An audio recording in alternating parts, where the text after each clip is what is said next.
हाय viewers, नमस्कार। Electrical Hindi tutorial में आपका फिर से स्वागत है।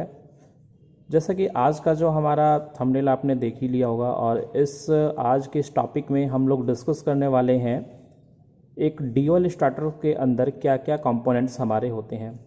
दरअसल जो ड्यूअल स्टार्टर्स होता है वो हमारा एक ऐसा स्टार्टर्स है जो हमारे 3 फेज इंडक्शन मोटर के 0 से 5 HP तक की जो मोटर्स होती हैं उनको रन करने के लिए हम लोग यूज़ करते हैं।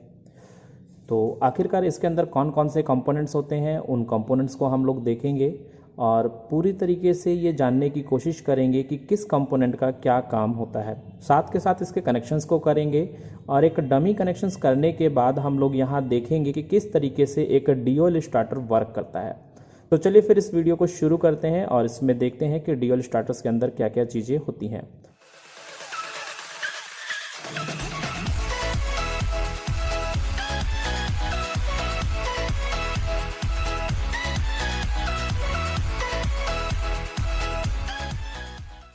तो जैसा कि आपको स्क्रीन के ऊपर एक ड्यूअल स्टार्टर दिखाई दे रहा होगा और ये जो ड्यूअल स्टार्टर है ये हमारा बेंटेक्स का एक ड्यूअल स्टार्टर है। बेंटेक्स एक कंपनी है जो कि स्टार्टर्स को बनाती है।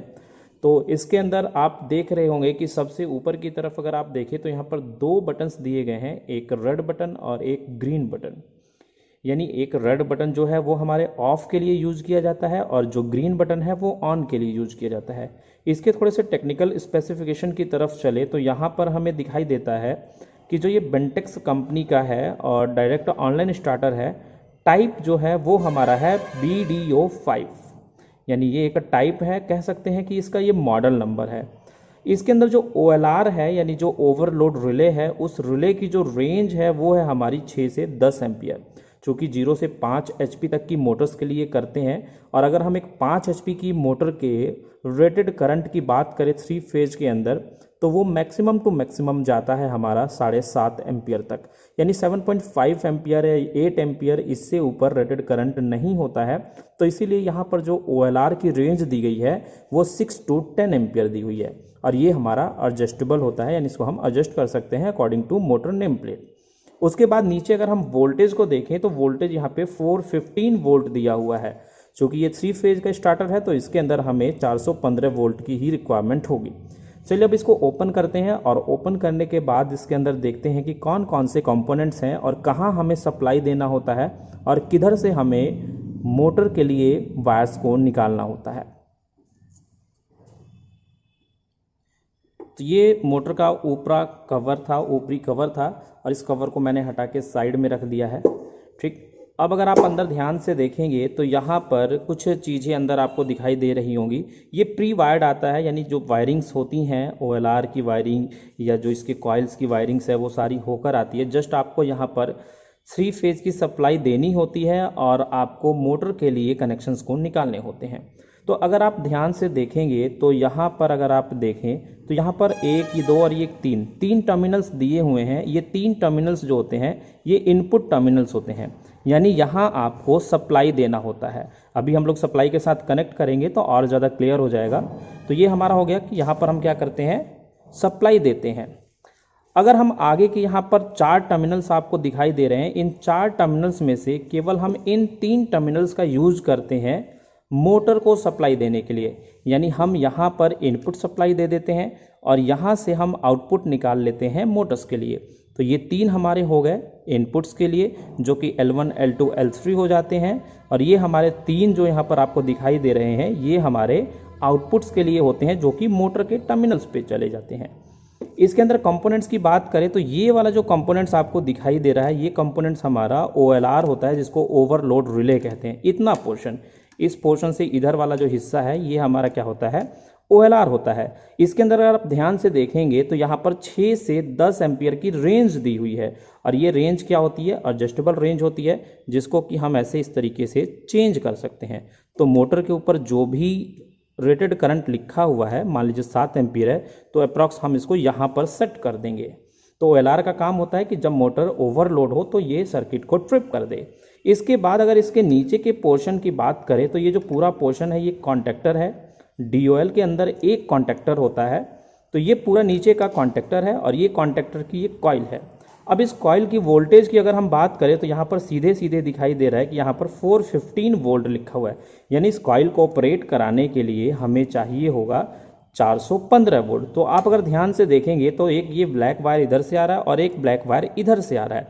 तो यहाँ पर हम 415 वोल्ट जैसे ही सप्लाई देते हैं, ये कॉन्टेक्टर का जो कॉइल है वो एनर्जाइज हो जाता है और ये सर्किट से क्या करता है, कॉन्टैक्ट बना लेता है और जो यहाँ पर इनपुट होता है वो आउटपुट में ये ट्रांसफ़र कर देता है और मोटर को सप्लाई मिल जाती है। तो आई होप कि आपको इसके बारे में सारी चीज़ें क्लियर हो गई होंगी। अब हम इसको सप्लाई देंगे और सप्लाई देने के बाद इसके फंक्शन को देखेंगे। आप जो ये दो बटन्स देखे थे, एक रेड बटन और एक ग्रीन बटन, इनके ये बटन्स यहाँ पर हैं, ये दरअसल इसको प्रेस करने पर ये प्रेस होते हैं और इससे ही ऑन ऑफ होते हैं। तो हम एक बार सप्लाई के साथ कनेक्ट करेंगे और सप्लाई के बाद कनेक्ट करने के बाद हम देखेंगे कि ये किस तरीके से फंक्शन करता है। तो ये हमारे पास 3 फेज की सप्लाई के वायर्स हैं। अभी हमने एमसीबी को ऑफ किया हुआ है और अब हम इसको कनेक्ट करेंगे इसके तीनों जो टर्मिनल्स थे, जो कि इनपुट्स टर्मिनल्स है, इनके साथ। तो हम इनको कनेक्ट कर लेते हैं।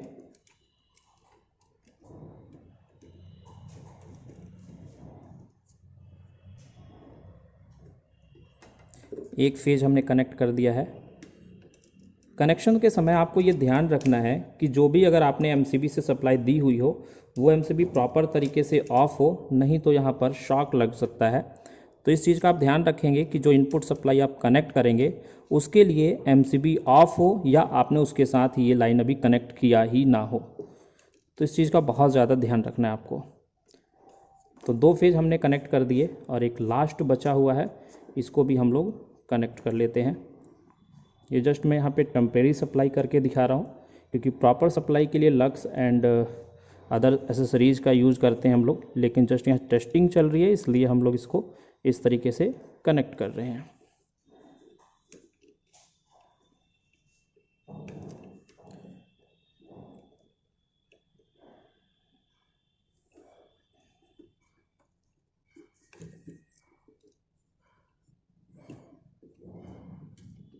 तो यहाँ हमने सप्लाई को कनेक्ट कर दिया है और 3 फेज सप्लाई यहाँ पर आ चुकी है। और अब यहाँ एक बार हम लोग इसको जस्ट कंफर्म कर लेंगे मल्टीमीटर के थ्रू कि यहाँ पर प्रॉपर वोल्टेज हमें मिली या नहीं मिली।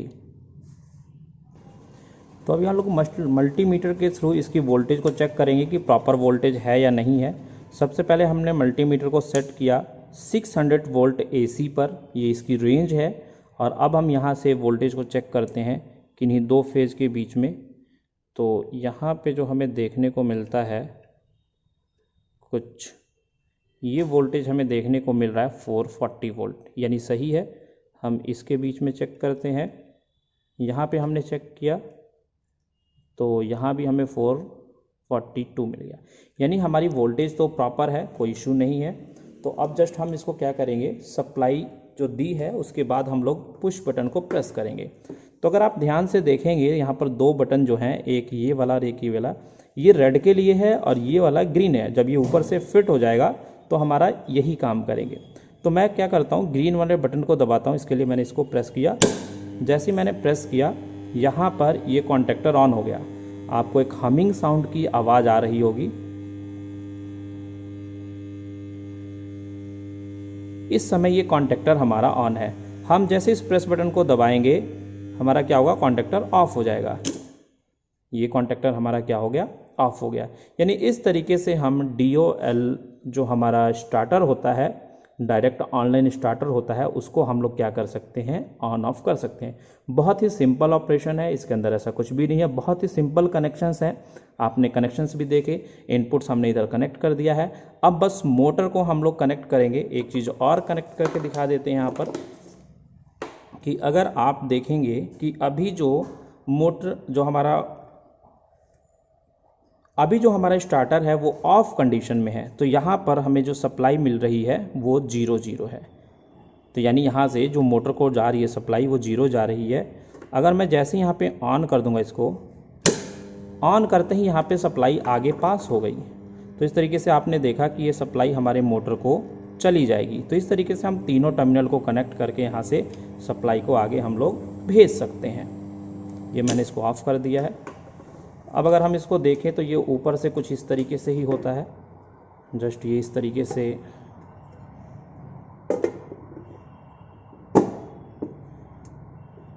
से बंद होता है ये, और ये बटन्स होते हैं, इस बटन्स के थ्रू इस तरीके से ऑन ऑफ होता है, इस तरीके से ऑफ हो जाएगा, फिर इससे ऑन हो जाएगा। तो दोस्तों उम्मीद करता हूँ कि आपको इस वीडियो में DOL स्टार्टर से रिलेटेड जो जानकारी थी वो आपको पूरी मिली होगी, जो कनेक्शंस हैं वो भी आपको क्लियर हो गए होंगे, और इसके अंदर प्रयोग किए जाने वाले जो कंपोनेंट्स हैं उसके बारे में भी आप अच्छे से फैमिलियर हो गए होंगे। तो आज की इस वीडियो में इतना ही, मिलते हैं नई वीडियो में नए टॉपिक के साथ, तब तक के लिए बाय बाय, टेक केयर।